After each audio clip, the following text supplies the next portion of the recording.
السلام عليكم. أنا بناشد الأستاذ محمد رمضان. الطفل محمد حسين طفل عمره سنة و10 شهور. الطفل مصاب بمرض ضمور عضلات النخاع الشوكي. أنا خال الطفل أحمد أيسم من محافظة المنوفية مركز شبين الكون. الطفل محمد كل دقيقة وكل ثانية بتمر عليه بتمر بظروف سيئة. احنا بالفعل فتحنا له حسابات تحت إشراف وزارة التضامن الاجتماعي. الطفل محتاج حقنة اسمها زولجانسما. الطفل مصاب بضمور عضلات النخاع، والطفل كل دقيقة وكل ثانية بتمر عليه بتمر بظروف سيئة. بإيدك تنقذ حياة الطفل. والده ووالدته من ذوي الاحتياجات الخاصة الصم والبكم، ما بيتكلموش وما بيسمعوش. ربنا رزقهم بالطفل محمد، طفل بسم الله ما شاء الله ربنا يزيد من جماله، مصاب بضمور عضلات النخاع الشوكي. بإيدك تنقذ حياة الطفل. الطفل ده زي ما سمعت من خاله، الطفل ده اسمه محمد حسن من محافظة المنوفية. الطفل ده بيعاني من ضمور في العضلات ومحتاج حقنة بثمنها غالي جدا، وممكن تكون بل أهله مش هيعرفوا يوفروا له الحقنة دي. طبعا خال الطفل بيناشد الفنان محمد رمضان، وللأسف محدش استجاب لصوت الطفل ده أو لخال الطفل ده. طبعا مش هنرمي القضية على حد تاني، بس هنقدر نقول لو احنا ك100 مليون اتبرعنا كل واحد فينا بجنيه هنقدر ننقذ حياة الطفل ده.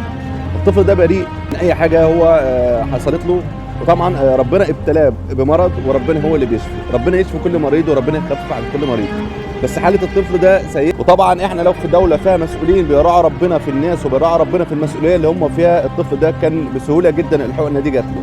وطبعا احنا لو عندنا اعلام نزيه غير العبث اللي موجود عندنا في مصر، الطفل ده كان حد سمع صوته وكان صوته وصل لناس كتيره تعرف تساعده. بس للاسف الاعلام مشغول مين هيرشح مين، ومين هيكون رئيس، ومين هيقف جنب مين، ومين هيرشح احمد طنطاوي، ومين هيرشح غير احمد طنطاوي. وللاسف ناسيين القضيه المهمه اللي هم حياه الشعب وحياه الناس، الدمار اللي بيحصل في الناس ولا يفرق معاها مين هيكون رئيس ولا يفرق معاها مين هيكون وزير. الناس عايزه تعيش وعايزه تاكل وتشرب وتكون في حياه كريمه غير اللي احنا بنشوفه في الاعلام. فاحنا في ايدينا لو كل واحد فينا اتبرع بجنيه بس هنقدر نوصل الطفل ده ان هو ياخد الحقنه دي. حياته بتسيء كل يوم عن التاني، وللاسف محدش يتكلم عن القضيه دي. فلو انت مش هتقدر تتبرع فيا ريت تعمل مشاركه على قد ما تقدر عشان قضيه الطفل ده تكون راي عام وتظهر لناس كتير. الطفل ده حياته كل يوم بتسوء اكتر من اليوم اللي قبله، والطفل ده واهل الطفل ناس بسطاء جدا زي حالتنا ما يقدروش ان هم يدفعوا المبلغ ده في الحقنه او في العلاج اللي محتاجه الطفل. فمحدش هيقدر ينقذ الطفل ده بعد ربنا غيرنا احنا كناس كمواطنين كشعب، اللي احنا نشير الطفل ده لعدد كبير جدا، عشان لو انت مش هتقدر تتبرع غيرك يقدر يتبرع ونقدر نلم له ثمن الحقنه اللي هو محتاجها او يطلع يتعالج بره. الطفل ده لو هو ابن مشهور او ابن ممثل او ابن لاعب كوره كان لاقي ناس كتيره وقفت جنبه ووصلت صوته وعرفوا يسفروه دول بره ان هو يتعالج. بس للاسف الناس دي ناس بسطاء جدا زينا زي اي حد ممكن يكون من الشعب المصري، مش عارفين يوصلوا صوته لاي حد مسؤول. فضلا وليس امرا، فضلا وليس امرا ان انت تعمل مشاركه، وهسيب لكم الحسابات اللي المفروض الناس تتبرع فيها في اول تعليق. ويا ريت لو هتقدر تتبرع، مش هتقدر تتبرع يا ريت تعمل مشاركه على قد ما تقدر عشان خاطر نقدر ننقذ حياه الطفل البريء ده. الطفل ده عنده سنه و8 شهور او سنه و10 شهور، وللاسف ملهوش ذنب في اي حاجه، وملهوش ذنب في الصراعات اللي بتحصل في بلد فيها كميه عبث لا توصف.